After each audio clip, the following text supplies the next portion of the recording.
used to think affairs started with attraction, because that felt easier to survive emotionally than admitting many of them actually begin with ego. Looking back now, I honestly do not think my husband Ethan left me because he fell deeply in love with another woman. I think he fell in love with the version of himself he imagined while standing beside her. There is a difference, and understanding that difference changed the way I saw our entire marriage afterward. By the time everything collapsed, Ethan had spent almost 2 years working as a senior marketing manager for a luxury real estate development company in downtown Chicago. It was the kind of place built entirely around appearances. Glass offices, expensive networking dinners, executives constantly talking about leadership, while quietly replacing employees every few months whenever profits dipped. The company sold aspiration for a living, and eventually I think Ethan started selling it to himself too. Meanwhile, I worked remotely as a financial compliance analyst for a healthcare company. My job was boring to people obsessed with status, but stable in the ways that actually matter during adult life. I paid bills on time. I kept our mortgage current.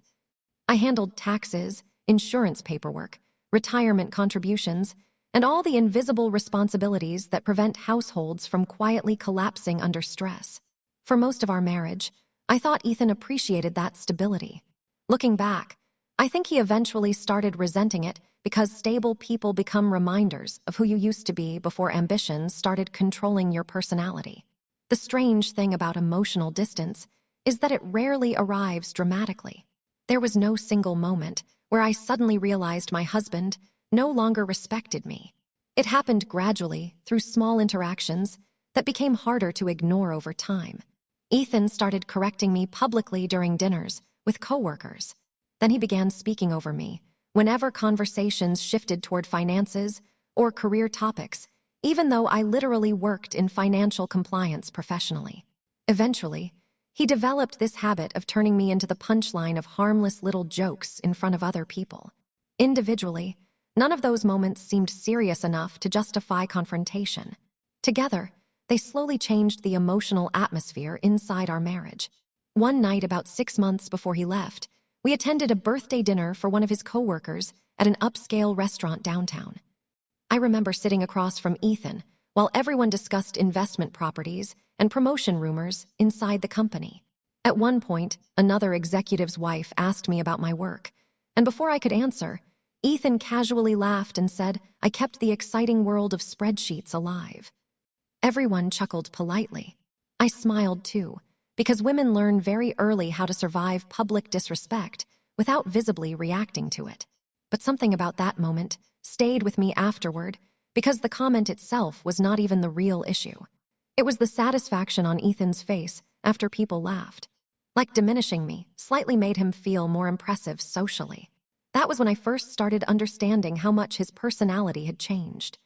People talk constantly about women chasing wealthy men, but almost nobody discusses men who become psychologically addicted to status validation. Men who slowly start measuring human worth entirely through proximity to power. Ethan became one of those people gradually enough that I kept rationalizing his behavior long after I should have confronted it directly. At first I blamed stress, then workload, then burnout. But eventually, even I could not ignore the reality that my husband only seemed fully energized anymore when powerful people were involved. The first time I heard Vanessa Cole's name was during a conversation about a corporate charity gala. Ethan walked into the kitchen one evening while I was making dinner and casually mentioned there would be a major company event the following Friday involving investors, executives, and regional leadership teams. Then he looked at me briefly before saying I should probably dress more formal than usual. The wording irritated me immediately. I asked him what exactly that was supposed to mean. He sighed heavily like I was already exhausting him and explained that Vanessa cared about presentation and noticed details about people. There was something strange about the way he said her name. Careful, slightly rehearsed. Like her opinion carried emotional weight beyond ordinary professional respect. I asked who Vanessa was. He told me she was the regional director overseeing multiple divisions inside the company. Then he added something else that stayed in my head for weeks afterward. He said people like Vanessa did not tolerate mediocrity. At the time, I remember feeling strangely uncomfortable hearing that because Ethan no longer sounded like someone describing a boss. He sounded like someone describing a philosophy. The admiration in his voice felt personal. That realization sat quietly in my chest the entire week leading up to the gala. The night of the event, I spent almost an hour getting ready despite not even wanting to attend anymore. Looking back now, I think part of me already understood what was happening emotionally before I consciously admitted it. That is one of the cruelest parts of betrayal before discovery. Your instincts notice the emotional withdrawal long before your brain catches up logically. When we arrived downtown, the entire venue looked aggressively expensive in the way corporate events often do. Soft lighting, live piano music, men in tailored suits, discussing acquisitions while pretending networking counted as genuine human connection. Ethan transformed socially the moment we entered the ballroom. His posture changed. His laugh changed. Even the way he held conversations became more performative. Then I met Vanessa Cole. She was probably in her early 50s, sharply composed, and carried herself with the kind of controlled confidence that makes everyone nearby unconsciously straighten their posture. She was not unusually warm or charismatic. Actually, the opposite. Vanessa seemed emotionally disciplined to the point of intimidation. But the second Ethan started speaking to her, I understood the attraction immediately. Not romantic attraction. Hierarchical attraction. Ethan looked at her the way ambitious employees look at the embodiment of the future they desperately want access to. That distinction matters because people assume affairs are always driven by passion, when many are actually driven by ego validation and identity fantasy. Vanessa shook my hand politely, before redirecting most of her attention toward Ethan's recent project performance. Within minutes, they were discussing investor expectations, expansion strategies, and restructuring rumors, while I stood beside them holding a champagne glass like decorative furniture. At one point, Vanessa looked directly at Ethan and told him he had potential, but still relied too heavily on external reassurance. I still remember how intensely focused Ethan became hearing that sentence. Most people would find comments like that insulting. Ethan looked mesmerized. Later that night during dinner, I watched him laugh harder at Vanessa's comments than he had laughed with me in months. That hurt more than I expected. Not because I thought he was cheating already. Because admiration itself can become emotionally intimate long before physical boundaries get crossed. On the drive home, I finally asked whether he had feelings for her. Ethan laughed immediately and reminded me she was his boss, like that automatically made emotional attachment impossible. I told him that was not actually an answer. He kept driving silently for several seconds before eventually accusing me of overthinking things. That sentence frustrated me immediately because women get accused of overthinking whenever our observations become inconvenient for someone else. But deep down, I already knew I was not imagining the shift happening inside our marriage anymore. Then, Ethan said something I never fully forgot. He told me I would not understand the pressure he was under right now. I turned toward the window after that, because there is something deeply lonely about realizing the person you built your adult life beside has started treating you like an outsider to their emotional world. And honestly, that was the real beginning of the end. Not the affair. The contempt. Over the next several weeks, I started noticing how often Vanessa's name entered our marriage without technically being invited there. At first, it happened subtly through work stories during dinner or complaints about company politics while we got ready for bed. Then, gradually, she became part of almost every conversation involving Ethan's future. Vanessa thought this. Vanessa expected that. Vanessa believed the company needed stronger leadership. It reached a point where I could predict her opinions before Ethan even finished speaking, because he had started absorbing her worldview almost completely. That was the disturbing part. The affair had not started yet as far as I knew, but emotionally, I could already feel another person reshaping the atmosphere inside my home. People usually imagine betrayal as secrecy, but honestly, some of the worst emotional damage happens openly. Watching your spouse slowly admire someone else more than they respect you creates a very specific kind of loneliness, especially when the admiration is tied to status, because suddenly, every interaction starts feeling comparative. Every ordinary part of your life begins looking unimpressive through their eyes. Around that time, Ethan also became increasingly embarrassed by normal domestic responsibilities. He started acting irritated whenever I discussed budgeting, maintenance costs, or retirement planning, because those conversations apparently disrupted the executive fantasy version of himself he was trying to construct mentally. One evening, I reminded him our property taxes were increasing again next quarter and asked whether we should temporarily slow down discretionary spending until we reviewed our accounts more carefully. He immediately sighed and rubbed his forehead, like I was creating unnecessary negativity. I remember staring at him quietly because the irony almost felt insulting. This was the same man I financially carried through nearly 8 months of unemployment during our early 30s. I paid rent, covered insurance, delayed my own graduate program because we could not afford both simultaneously. At the time, I never treated him like a burden because marriage is supposed to involve periods where one person carries more weight temporarily. But people with status obsession eventually rewrite history in ways that protect their ego. The partner who once supported them becomes associated with their less impressive years, and ambition-driven people often resent anyone who witnessed their vulnerability before success arrived. A few days later, Ethan invited me to another company event, this time a smaller networking dinner involving senior staff and investors visiting from New York. I almost declined because the previous gala still sat uncomfortably in my chest, but part of me kept hoping I was simply becoming paranoid. Looking back now, denial is probably one of the strongest survival instincts inside long relationships. People tolerate emotional shifts far longer than outsiders realize, because accepting the truth means accepting that your entire emotional reality may already be changing without your consent. The dinner took place at a private rooftop restaurant downtown overlooking the river. Everyone there looked aggressively polished in the way wealthy professional circles often do. Conversations felt rehearsed. Smiles felt strategic. Half the people seemed more interested in being seen attending the dinner than actually enjoying it. At one point during the evening, I excused myself to the restroom and accidentally overheard 2 women discussing Vanessa near the hallway outside the bar. Apparently, she had a reputation inside the company for becoming personally involved with ambitious employees occasionally, though neither woman spoke about it directly enough for me to fully understand whether they meant emotionally or professionally. Still, something about the conversation unsettled me immediately. When I returned to the table, Ethan was sitting beside Vanessa, laughing quietly while she touched his wrist during conversation.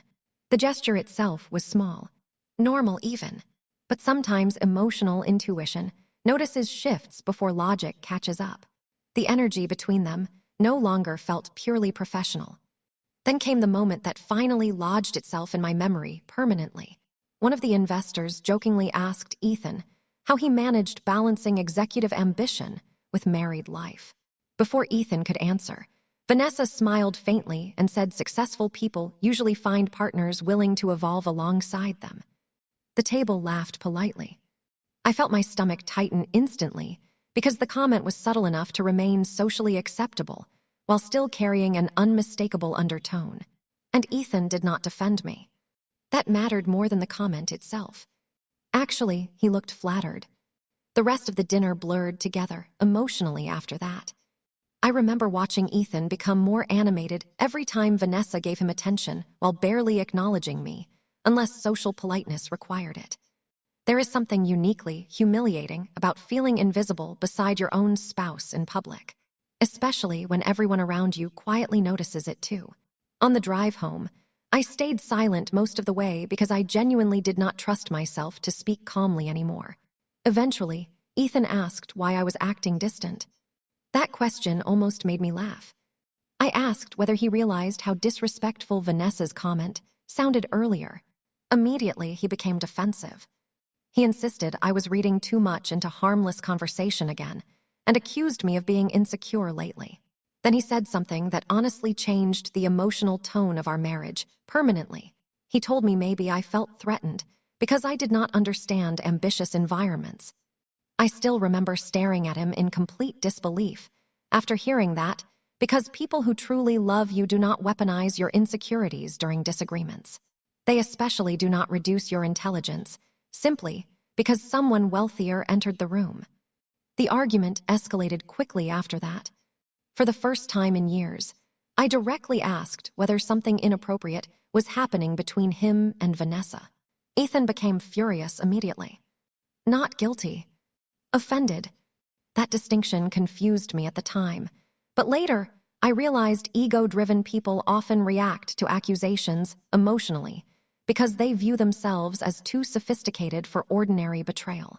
Ethan genuinely thought whatever emotional attachment existed between them was somehow elevated above normal cheating because he associated Vanessa with ambition, status, and power rather than simple attraction.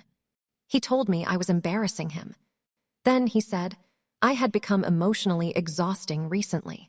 That sentence hurt far more than I admitted outwardly, because women carrying the emotional labor inside relationships eventually reach a breaking point hearing themselves described as difficult simply for noticing emotional neglect. After that night, something shifted inside me quietly. I stopped initiating affection as often, stopped asking about his day constantly, stopped trying to emotionally reconnect every time distance appeared between us. Not out of revenge, out of exhaustion. There is only so long someone can keep reaching toward a person already psychologically halfway out the door. About 2 weeks later, I came home from grocery shopping earlier than expected and found Ethan standing in the kitchen smiling down at his phone in a way I had not seen in months. The second he noticed me, his entire expression changed almost mechanically. He locked the screen immediately and set the phone face down against the counter. People always say suspicious behavior becomes obvious afterward, but honestly, the hardest part in real time is how desperately your brain wants to preserve normalcy. Even standing there watching him panic slightly, part of me still searched for innocent explanations automatically. I asked who he was talking to. He answered too quickly.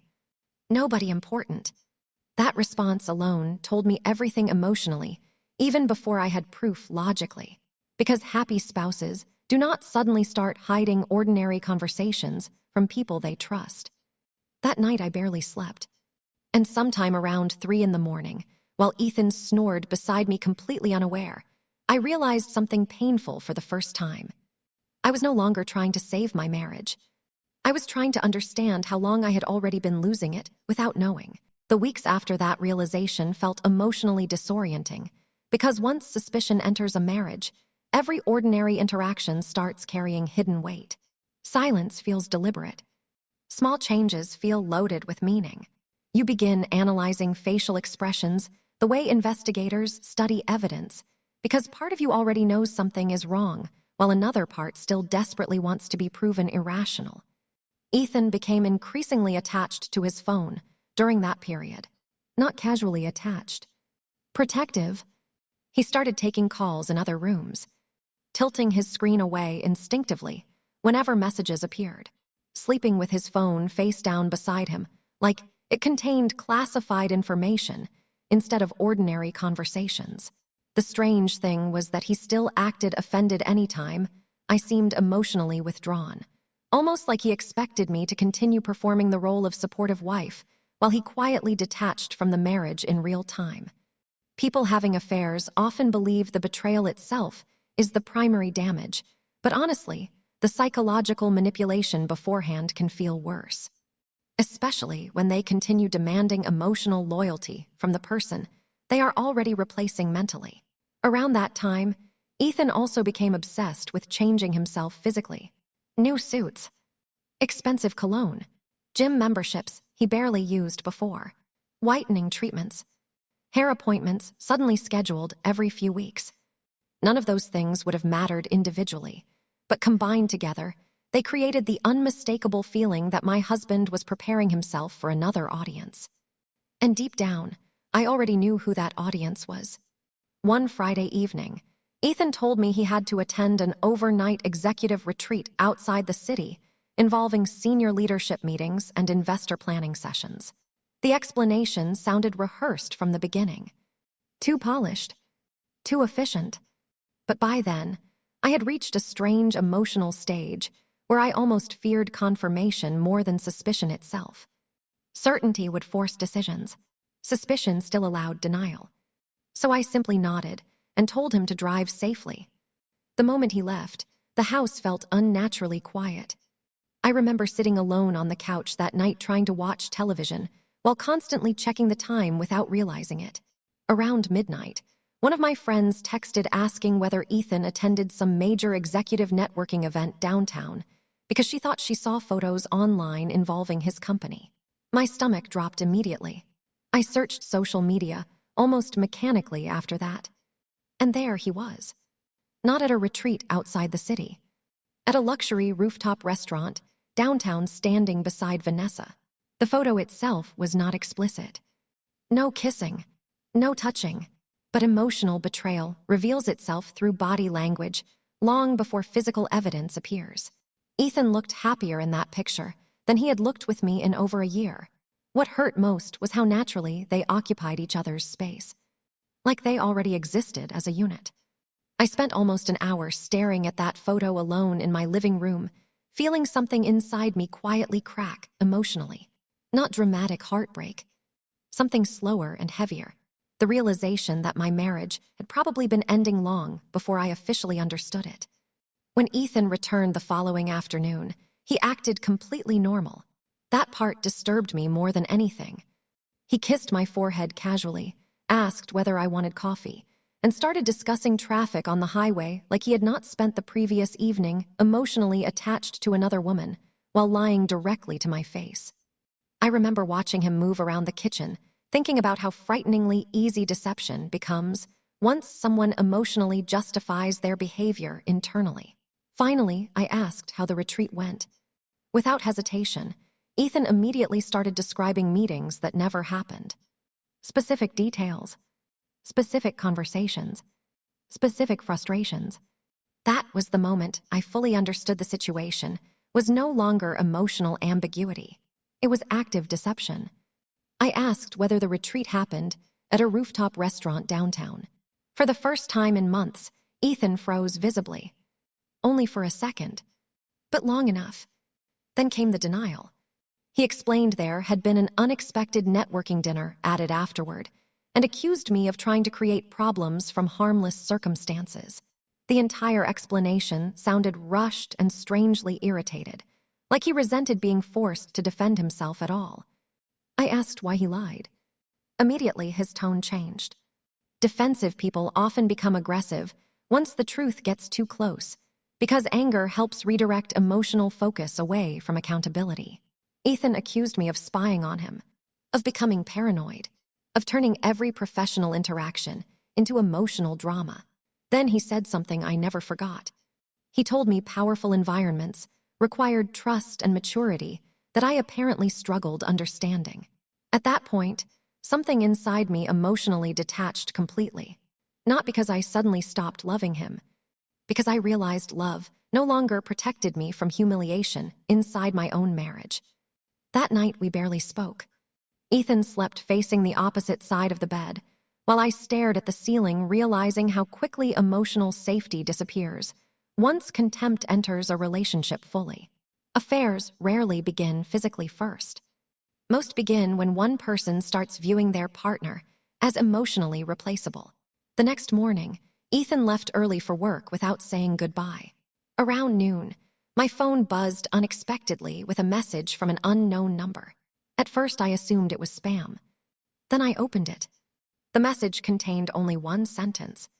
"You deserve to know people inside the company are already talking about them." No name. No explanation. Just that sentence. Underneath, it was a blurry photo of Ethan and Vanessa sitting together at some private restaurant, both looking far too intimate to explain professionally. I stared at the screen for several minutes, completely motionless. Because regardless of how suspicious you become beforehand, actual confirmation still feels physically shocking when it finally arrives. Your brain almost separates from reality, temporarily trying to process how the person sleeping beside you each night became someone capable of humiliating you this casually. Then came the worst part. Instead of anger, my first emotion was embarrassment. Not toward Ethan. Toward myself. I started replaying months of conversations, wondering how many people already knew, while I kept defending my marriage publicly. There is something uniquely painful about realizing strangers may have witnessed your humiliation before you fully understood it yourself. I spent the rest of that afternoon sitting alone at my kitchen table, staring at old photos from earlier years of our relationship. Cheap apartments, road trips, moving boxes, birthday dinners back when Ethan still looked at me like partnership mattered more than status. Looking back at those pictures almost felt like studying evidence from another person's life entirely. Because the man in those photos would have hated the version of himself becoming normal now. That evening, Ethan came home unusually tense. I think he already suspected something shifted. People hiding affairs become extremely sensitive to emotional atmosphere because part of them constantly anticipates exposure. He asked whether everything was okay almost immediately after walking through the door. I looked directly at him and asked whether there was something he wanted to tell me. For several seconds, he said nothing. Then he slowly sat down across from me at the kitchen table. And in that moment, before he even opened his mouth, I realized my marriage as I understood it was already over. Ethan sat across from me silently for several seconds with both hands clasped together, like he was preparing for a negotiation instead of a conversation with his wife. Looking back now, that moment taught me something important about people who emotionally leave relationships before physically ending them. By the time they finally confess, they usually are not processing the same reality you are anymore. You are experiencing devastation, while they are often experiencing relief. Finally, he exhaled slowly and told me things had become complicated recently. Complicated. I remember almost laughing hearing that word, because people use sanitized language whenever the truth sounds too ugly spoken directly. Affairs become complicated situations. Betrayal becomes emotional confusion. Cowardice becomes personal growth. I asked whether he was sleeping with Vanessa. He hesitated long enough to answer the question without technically answering it. Then he admitted they had become emotionally involved over the past several months and claimed neither of them intended for things to develop this far initially. That sentence made something cold settle inside my chest because, intentional or not, he had still lied to my face repeatedly while allowing another woman to slowly enter our marriage emotionally. I asked whether everyone at his company already knew. Ethan looked uncomfortable immediately. That reaction told me enough. The humiliation hit harder than the affair itself at first. Realizing strangers probably watched my husband emotionally attach himself to his boss, while I kept attending company dinners, smiling politely beside them, made me feel physically sick. There is something uniquely degrading about becoming the last person informed about your own humiliation. Then Ethan started talking rapidly, almost rehearsed. He claimed Vanessa understood him intellectually in ways nobody else ever had. He said being around her made him feel challenged and ambitious again. He talked about alignment, growth, future opportunities, and emotional honesty like he was pitching a leadership seminar instead of explaining why he betrayed his marriage. The entire conversation sounded corporate. That was the disturbing part. Even his affair language had become executive jargon. At one point, he actually told me he felt stuck between two different versions of himself. I asked him what exactly that meant. He stared at the table quietly, before admitting he no longer felt connected to ordinary life the same way anymore. Ordinary life. I still remember those words perfectly, because suddenly I understood what this was really about. Not love. Status. Ethan had started associating ambition with superiority so intensely that stability itself began feeling embarrassing to him.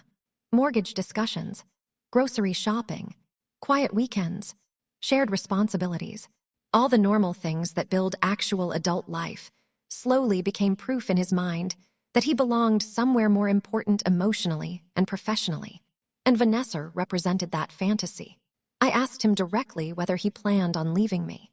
He looked genuinely relieved, finally hearing the question out loud.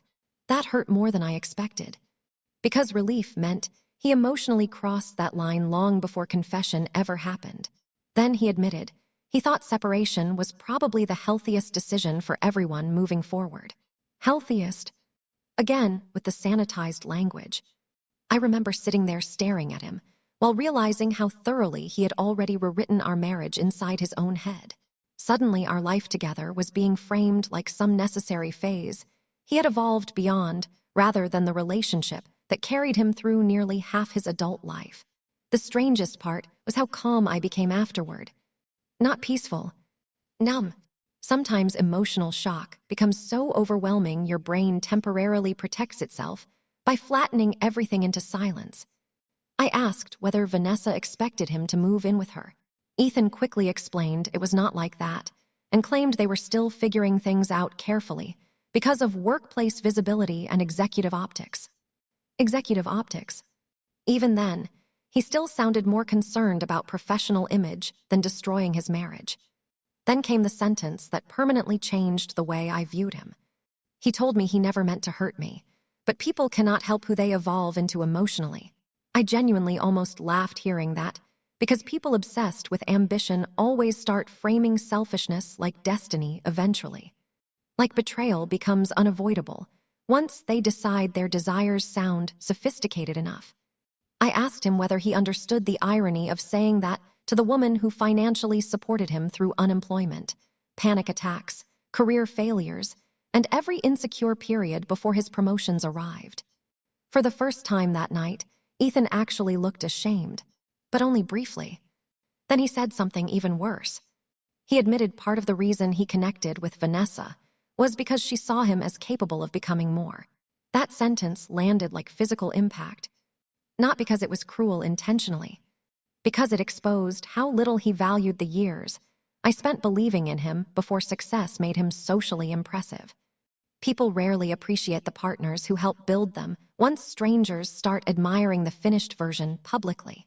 After that, the conversation blurred together emotionally. We discussed lawyers, temporary arrangements, financial logistics, and living situations with the detached tone of people discussing weather forecasts instead of dismantling a decade of shared life. At one point, Ethan asked whether we could keep things mature and avoid unnecessary hostility moving forward. That request almost stunned me, because people creating destruction often become deeply uncomfortable around visible emotional consequences afterward. They want betrayal without guilt, clean exits without discomfort, emotional convenience disguised as maturity. I told him maturity would have involved honesty before humiliating me publicly with his boss. He stayed silent after that. Later that night, Ethan packed a small overnight bag and left the house to stay temporarily at a corporate apartment connected to one of Vanessa's executive housing arrangements. I remember standing alone near the front window, watching his car disappear down the street while feeling emotionally disconnected from my own body. Not dramatic heartbreak, not screaming, just exhaustion. The kind that settles into your bones once you realize the person you protected for years slowly transformed into someone capable of treating your loyalty like background noise. The next morning, I woke up automatically at 6:30, despite barely sleeping at all. For several seconds, everything felt normal before reality returned again. That was one of the strangest parts afterward. Grief inside long relationships behaves almost mechanically at first. Your brain keeps expecting routine before remembering loss repeatedly throughout the day. Coffee for two. One toothbrush missing. Silence where another person's movement should exist. The entire house suddenly felt emotionally unfamiliar. Over the following days, Ethan contacted me constantly about practical details while avoiding almost every meaningful emotional conversation. Apparently, he wanted the divorce process to remain respectful and amicable, because according to him, neither of us were bad people. We had simply grown apart. That explanation irritated me more every time I heard it, because growing apart and secretly sleeping with your boss are not remotely interchangeable situations. Meanwhile, rumors spread quickly. Friends started texting carefully worded questions. Mutual acquaintances suddenly behaved awkwardly around me socially. One woman I barely knew actually told me she admired how gracefully I was handling everything considering the circumstances. The circumstances. Again, sanitized language. Nobody wanted to say the truth directly. My husband left me for his boss, and half the people around us already knew before I did. Then came the moment that truly broke something inside me, emotionally. About a week after Ethan moved out, I saw photos online from another company event downtown. Ethan and Vanessa attended together openly, standing side by side, smiling, looking completely comfortable publicly. I stared at those pictures alone in my kitchen, realizing my marriage had apparently become part of somebody else's success story narrative. And honestly, that humiliation hurt even more than the betrayal itself. The weeks after Ethan left felt emotionally surreal, because betrayal changes ordinary routines in strangely physical ways. Silence inside the house sounds different. Mornings become disorienting, because your brain still expects another person's movement before reality catches up again. For the first several days, I functioned almost mechanically. Work, groceries, laundry, sleep, repeat. I avoided telling most people the full truth, initially, because explaining that your husband left you for his executive boss sounds less like real life and more like a humiliating corporate cliché. Meanwhile, Ethan seemed almost euphoric. That was the part that hurt most at first. Not the affair itself. The confidence. He genuinely believed he was ascending into a better version of life, while leaving me behind emotionally and professionally. Within 2 weeks, he moved into a luxury apartment downtown partially connected to one of Vanessa's executive housing arrangements. Suddenly, he was posting rooftop dinner photos, investor retreat pictures, and expensive wine tastings online like a 42-year-old man auditioning publicly for the life he thought successful people were supposed to want. Friends started reacting strangely too. Some pulled away quietly because divorce makes people uncomfortable when ambition and infidelity mix together. Others treated me with the kind of careful pity usually reserved for women society assumes got left behind.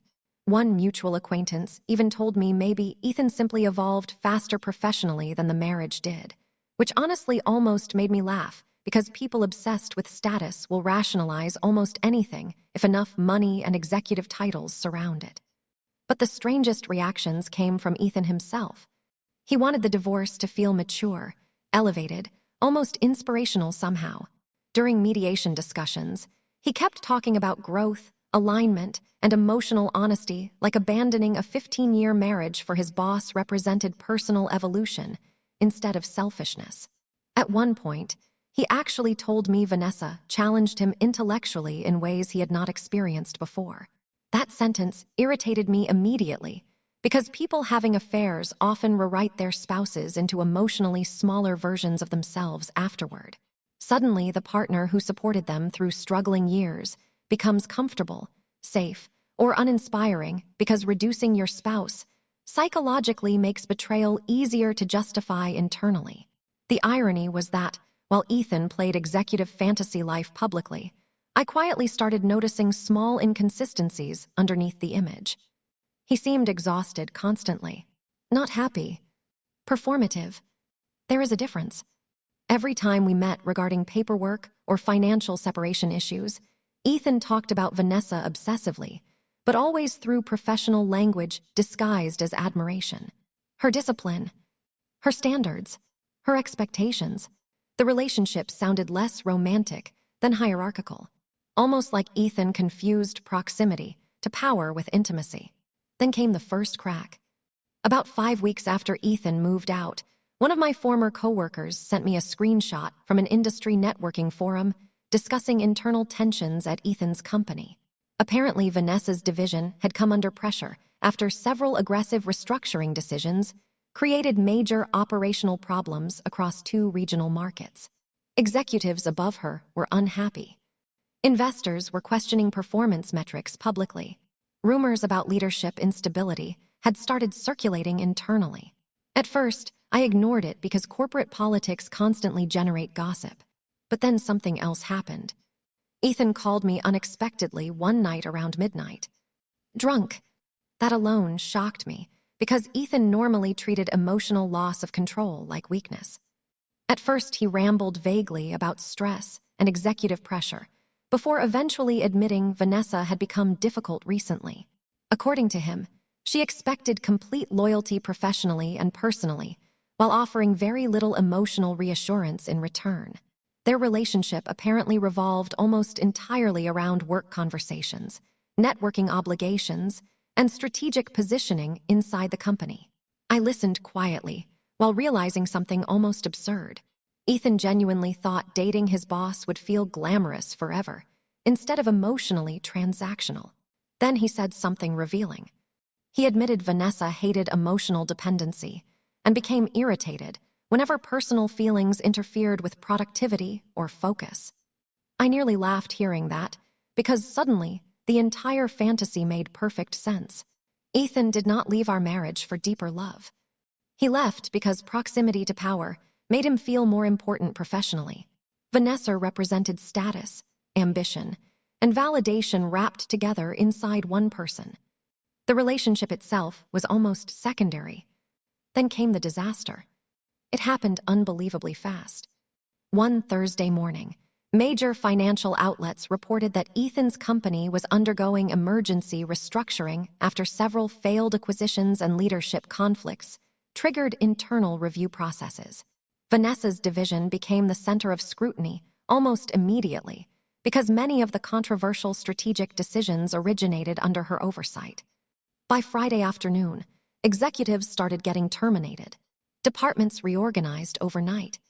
Corporate access credentials disabled remotely. The company entered full damage control mode publicly while investors demanded accountability internally.